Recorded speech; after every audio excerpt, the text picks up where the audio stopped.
আসসালামু আলাইকুম। আজকে আমরা একটা দারুণ বিষয় নিয়ে আলোচনা করতে যাচ্ছি। কথা হবে টাকা বা অর্থের ভবিষ্যৎ নিয়ে। এমন একটা ভবিষ্যৎ যেখানে প্রযুক্তি আর অর্থনীতি মিলেমিশে একাকার হয়ে যাচ্ছে কিছু প্রাচীন সতর্কবার্তার সাথে। ভাবার বিষয় হলো, আমাদের টাকা কি একদিন পুরোপুরি নিয়ন্ত্রণের একটা হাতিয়ার হয়ে উঠবে, নাকি এটা আমাদের স্বাধীনতার জন্য নতুন কোনো দরজা খুলে দেবে? চলুন এই জটিল ধাঁধার উত্তর খোঁজার চেষ্টা করা যাক। তো চলুন দেখে নিই আজকে আমরা কি বিষয় নিয়ে কথা বলতে যাচ্ছি। আমরা শুরু করব আমাদের আজকের টাকার সিস্টেমটা দিয়ে, তারপর দেখব কিভাবে ডিজিটাল কারেন্সি আসছে এবং এর সাথে জড়িত সম্ভাব্য ভবিষ্যৎগুলো কি হতে পারে।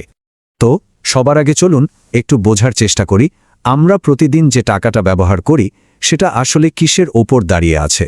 এই যে আমাদের টাকা, ডলার বা রুপি, এগুলোকে বলে ফিয়াট কারেন্সি। মানে এর পেছনে কিন্তু কোনো সোনা বা রূপা জমা রাখা নেই। এর মূল্য টিকে আছে শুধুমাত্র একটা জিনিসের উপর, আর সেটা হলো সরকারের ওপর আমাদের বিশ্বাস। এখন মজার ব্যাপার হলো, এই পুরো ব্যবস্থাটা দাঁড়িয়ে আছে দুটো পিলারের ওপর। একটা হলো ঋণ আর আরেকটা হলো মুদ্রাস্ফীতি। আর ইতিহাস ঘাটলে দেখা যায় ঠিক এই দুটো কারণেই অনেক বড় বড় মুদ্রা ব্যবস্থা ভেঙে পড়েছে। মানে এই সিস্টেমে একটা দুর্বলতার ঝুঁকি কিন্তু থেকেই যায়।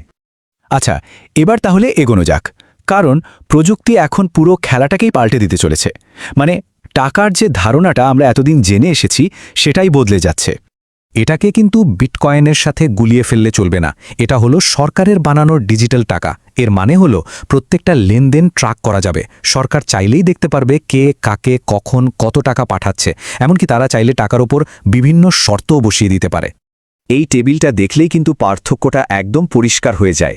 আমরা যখন ক্যাশ টাকা ব্যবহার করি তখন একটা প্রাইভেসি থাকে, কিন্তু সিবিডিসির জগতে প্রাইভেসি বলে প্রায় কিছুই থাকবে না।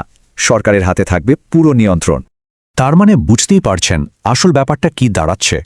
এই প্রযুক্তির হাত ধরে গোটা পৃথিবীর অর্থনীতিকে একটা ছাতার নিচে নিয়ে আসার একটা সম্ভাবনা কিন্তু তৈরি হচ্ছে। একটা ওয়ান ওয়ার্ল্ড কারেন্সির ধারণা এখন আর শুধু কল্পনা নয়। তো এতক্ষণ তো আমরা প্রযুক্তি আর অর্থনীতির কথা বললাম, কিন্তু আমাদের সোর্স ম্যাটেরিয়াল এখানে একটা একেবারে অন্যরকম, বেশ নাটকীয় দিক তুলে ধরছে। সোর্স আমাদের একটা প্রশ্ন করতে বলছে, এই যে আর্থিক ব্যবস্থার এত বড় পরিবর্তন, এটা কি শুধুই একটা টেকনোলজিক্যাল অ্যাডভান্সমেন্ট, নাকি এর পেছনে আরও গভীর কোনো অর্থ লুকিয়ে আছে? সোর্সের মতে বহু পুরনো কিছু লেখার মধ্যে এর ইঙ্গিত পাওয়া যায়। যেমন বাইবেলের এই লাইনগুলো বা ইসলামিক হাদিসের দাজ্জাল সম্পর্কে যে ধারণাগুলো আছে সেগুলোকে এখনকার আর্থিক পরিস্থিতির সাথে মিলিয়ে নতুন করে ব্যাখ্যা করা হচ্ছে। তো আমাদের সোর্স ঠিক কোন কোন বিষয়গুলোর দিকে আঙুল তুলছে চলুন দেখি। প্রথমত, এমন একটা সিস্টেম আসছে যা আমাদের সব কেনাবেচা নিয়ন্ত্রণ করতে পারবে। এতে ব্যক্তিগত স্বাধীনতা হারানোর একটা